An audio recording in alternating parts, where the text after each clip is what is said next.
এই দাঁতটি এই মুহূর্তে বিশ্বের সবচেয়ে দামি দাঁত। কার দাঁত এটি, কেন এত মূল্য এর, চলুন জেনে নিই। সোনায় বাঁধানো দাঁতের কথা আমরা শুনেছি, রত্নখচিত আংটির কথা শুনেছি, কিন্তু একটি দাঁতকে রত্নের মতো ব্যবহার করে আংটি তৈরির কথা কতজন জানি?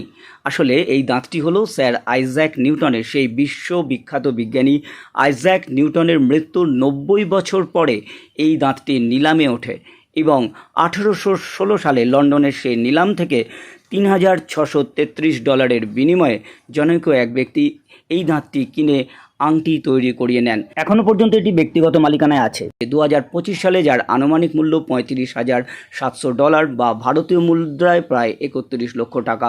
গিনেস রেকর্ড অনুযায়ী এটি বিশ্বের সবচেয়ে মূল্যবান দাঁত। কি তাহলে বোঝা গেল তো? আইজ্যাক নিউটনের থিওরি শুধু মূল্যবান নয়, তার দাঁতও কিন্তু মহামূল্যবান। এই দাঁতটি এই মুহূর্তে বিশ্বের